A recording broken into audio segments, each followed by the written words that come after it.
Lista Kristiyana de Pilipinas Incorporada. Ako'y naging surprise ngayon sa araw niyo. No? Bilang po isang kapatid niyo sa pananampalataya, ako muna ay magtatanong. No? Di ba? Kilala niyo po ba ako? Hindi, no?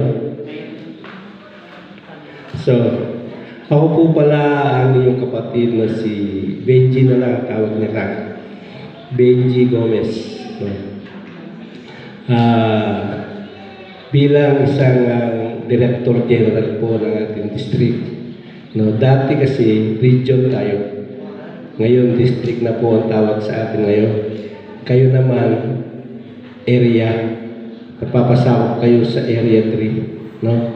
Area 3, sakop kayo ng San Mateo, Asia, Angadana, San Guillermo.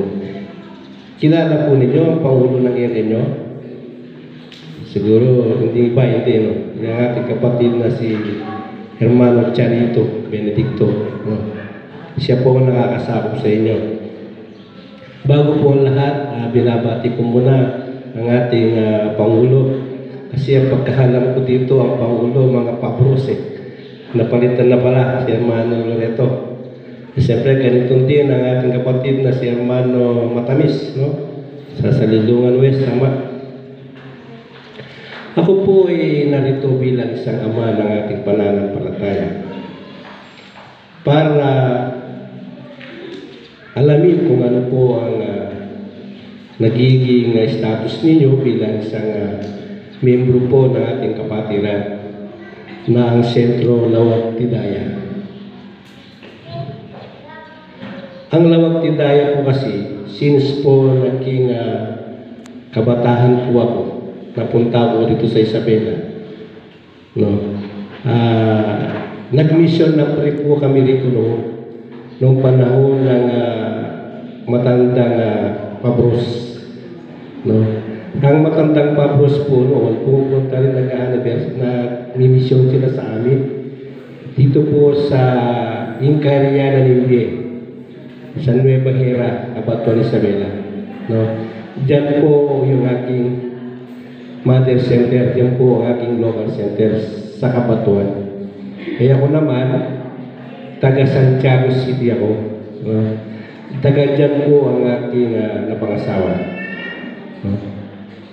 Kaya manggod po ako bumabati sa inyo na alam ko ang bawat isa sa atin sa araw ng Sabat, isinasa Diyos natin lahat ng ating mga ginagawa. Alam po ninyo, bilang isang mananampalataya, meron akong babasahin sa sulat ni Apostol Pablo sa Colosas Kapitulo 3, versikulo 17. Hindi nyo na itatanong, ako'y isang purong Kapampangan, no? May halong kay Ilocano lang. No? Sabihin, natuto na rin mag-Ilocano, pero hindi ko naman mabigkas ng diretsyo. Kaya ang tawag nyo sa akin ngayon ay Ilocapang. Ano? Ilocano at Kapampangan. Ano? Pero ang language natin, Tagalog, para lalo tayo magkakaintindihan. No?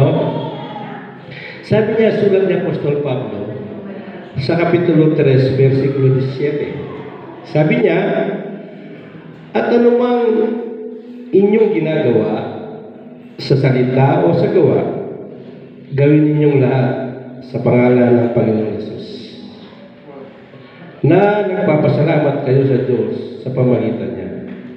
Alam niyo po, nadatang ko kayo na may nagpapagamot, may nanggagamot. No? So, ang ibig ko sabihin, ang ating pong Sabat ngayon, naintindad lang sa spiritual aspect na kailangan mag-inom tayo, magsamba. No? Pero nadatang ko, may nanggagamot, may nagpapagamot. Sa ganung pong time, may oras po tayo dyan kung kailan tayo magpapagamot, hindi naman emergency. No?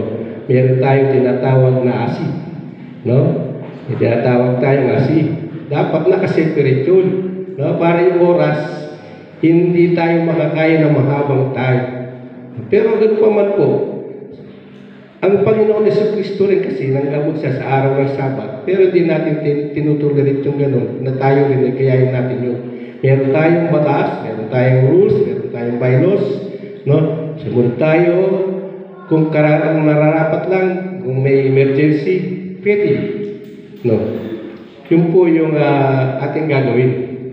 After that po, no, yung magkakaroon tayo ng emergency, mag-consulter tayo. May consultant, meron tayong ASI. No? Yun po ang dapat natin gawin. Kaya lahat po ng mga bagay na yan, no, kailangan na meron tayong time management. No? Kung wala tayong time management, hindi natin magagawa. E tulad ninyo, sabi nga ni Pangulo kanina, Timano, sinausap niya ako, may magagamot, isa lang ang medium nyo rito. Tama ba po? Isa lang po? Alam po ninyo anong panahon na nag-mission pa kami rito. Ang ating kapatid na matandang Pabros, siya ay nagsasanay ng mga medium noon. Pumupunta siya doon sa amin, marami siyang naisanay doon. Nailan na yung mga medium na natuloy na sinanay niya noong araw na pupunta sila doon sa amin. Kaya po ngayon, kayo nandito para kumustahin ko kayo kung ano po ang magiging status nyo. Nakita ko naman, maganda naman po ang inyong pagkakaisa, solemn yung inyong pagsamba. No? Nakita ko may disiplina. So, at least po, nakita ko yung status nito. Meron na pong nai-report sa mga iba't ibang pinupunta ko sentro. Nagiging alimbawa po tayo. No? Kaya mga kapatid, ang ating pong ginagawa, kung ito ay sinasa Diyos natin lahat, walang mahirap. Tayo nagkakaisa. Yung alam, gusto ko ipaalam sa inyo na kaya ako nandito, gusto kong ibalik yung mga dating samahan natin na tayo nagkakaisa sa mga ating programa sa ating district, no? Sana ang Lawag Tidaya, pag nagkaroon tayo ng okasyon, sana ay handurin din kayo, magkita-kita tayo, no? Yung lang po gusto kong ipaalam sa inyo. Kasi po, meron po tayong programa sa ating district. Alam niyo po, dati tayo Region 2, no? Napalitan po kasi yung Region 2, naging district tayo. Ngayon na tinatawag tayo ng District 4 sa Isabela, pero ang District 4 po, nahati na ngayon, no? Isabela. Alam niyo po, meron tayong dalawang district ngayon dito sa Isabela. Meron po tayong District 27. No? Dalawang distrito na po ang ating pong district sa Isabela. Tayo po ay bilang District 4, ang nasasakupan po natin bayan, itong portion po ng southern and eastern part of northern Luzon, ay northern Isabela. No, yan po yung nasasakupan po ng District 4. Kaya kung kayo mapasyal sa District 27, portion ng Isabela, dito mag-umpisa dito sa Aurora hanggang Malik, Quezon. Yan po ang ating District 27 na dating Area 2, no, nasa Provincial District 2 noong araw. No. Kaya ako po ay nasisiyahan dahil sa pagdalaw ko sa inyo, ay nakita ko po yung sinseridad nyo dahil po sa ating bagong pamunuan ng yung lokal, si Hermano Loreto. No. Sana po hindi lang ito ang ating pong nagiging dahan para tayo umunlad sa ating pananampalataya. Makikita po natin ang pagunlad natin sa ating pananampalataya kung tayo po ay nakikiisa, nakikilala ng iba't ibang kapilya, nakikijoin tayo sa mga gawain po ng aktibidades ng po ng ating distrito. No? Kaya iniinyahan po kayo na mag-attend po tayo sa mga ating pong wasyon. Ngayon po, malapit po na yung ating national anniversary. Sino na po ba ang nakapunta sa ating national center sa inyo dito, na General Center sa Kapas Tarlac? Pwede po magtaas ng kamay yung ating pinaka-mother center? O wala pa po nakapunta? Ngayon po, malapit na po yung ating anibersaryo. No? Sa dating na February 14, 15, 16, gaganapin po ang ika-120 anniversary po ng ating kapatiran, Union Espiritista. No? Sana kung may time kayo, sana makarating tayo sa ating national anniversary sa may Kapas, sa may Kutkuts, Kapas Tarlac, no? Doon tayo magkita-kita, no? Kaya siguro sa tulong ng ating pamunuan, ng ating Pangulo, may pag-coordinate kayo sa ating area president, no? Kung sino mang gustong sumama sa inyo, para marating po tayo sa ating national center, no? Para po meron tayong ipamalita na ganito pala ang Union Espiritista, no? Minsan tinatawag tayo mga member ng Union, dito lang tayo. Paano natin may pagmamalaki na tayo, mga membro tayo ng Union, dito lang tayo sa lawag, tidaya. No? Dapat maghihayop tayo, mag-iisa tayo sa mga aktibidades po ng ating kapatiran, no? Kaya ako rin ay nag-iimbita, no? Every quarter, meron po tayong centralization na nangyayagaganap dito po sa Dadap Luna, no? Sana, pag dumating yung time na meron tayong centralization, sana po maka-attend kayo, no? Maka-attend kayo.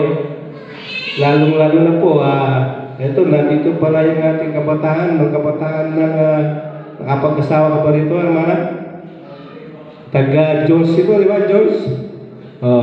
Yan, taga Jones yan. Yan, active na member natin ng kabataan yan.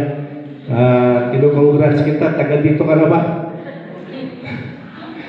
Yan po si Hermana. Active po yan na ating kabataan natin. Ayan, masipag yan. Nakakating na siya ng national yan. No. Sana kayo din po, no, makarating tayo sa ating national anniversary sa darating na February 3 na po ngayon, ilang week na lang. May isang linggo na lang, no? Para naman po makarating tayo lahat doon, may pamalita natin kung ano pong organization, kung ano pong kapatiran ng sinalihan natin. Baka hindi natin alam kung ano ang Union Espiritista. No? Pumasok tayo bilang isang Union Espiritista, hindi natin alam. No? Kaya meron tayo pong mga seminar na nangyayari, nagaganap, para po malaman po natin lahat, no? Kaya siguro, yun lang ang aking masasabi sa inyo para sa aking pag-surprise visit sa inyo kasi hindi ko sinasabi sa mga local center na pupunta ako. No? Bilang ama po ng ating district, gusto para malaman ko po yung mga status ninyo, tanong ko po kayo, wala ko kayong problema dito? Wala akong problema dito sa inyong local center? Okay naman po kayo. Kung wala kayong problema, at least makakapunta kayo sa mga activities natin, no? Makakapunta kayo sa national anniversary, makakapunta po kayo sa mga ating centralization, no? Gusto ko pong makibahagi sa ating pong tema na binigay po ng Bantayan ngayon na tungkol po sa ating tinapay, kung paano ang tinapay na ibinigay niya po na susulat sa Lucas 10:1. Kung paano po hanggang sa ating danong, ito po ang ating tinapay na mula sa 4 pala, sa Kapitulo 4, versikulo 40. Sabi niya, At nang lumulubog na ang araw, ang lahat ng may sakit ay sari-saring karamdaman na idinala sa kanya. At pinatong niya ang kanyang mga kamay. Sa bawat isa sa kanila ay sila'y pinagaling. Alam niyo po, kanina, nung nabasa ko ito, tugma po sa ating pong araw na ito. Dahil lahat ng may karamdaman ngayon dumapit sa ating banal na espiritu. Alam ko pong walang nagdadalawang isip sa inyo. No? Sana gawin ninyo sa inyong pananampalataya. Sana pag-uwi nyo. No? Nahilom, nagamot yung nararamdaman nyo. Yun po yung mga time na ginagawa po ng ating Panginoon Jesus Cristo nung araw. Kaya sabi niya sa 41, at nagsilabas din sa marami ang mga demonyo, no? At nagsisigaw at nagsasabi, ikaw na anak ng Diyos, na sinasanay sila, na hindi niya sila tinututulang mga salita sapagkat nalalaman nila siya ay Kristo. No, tayo po ngayon, halimbawa natin sa ating pong medium, no? Kayo pinaniniwalaan natin sa tunay na espiritu, no?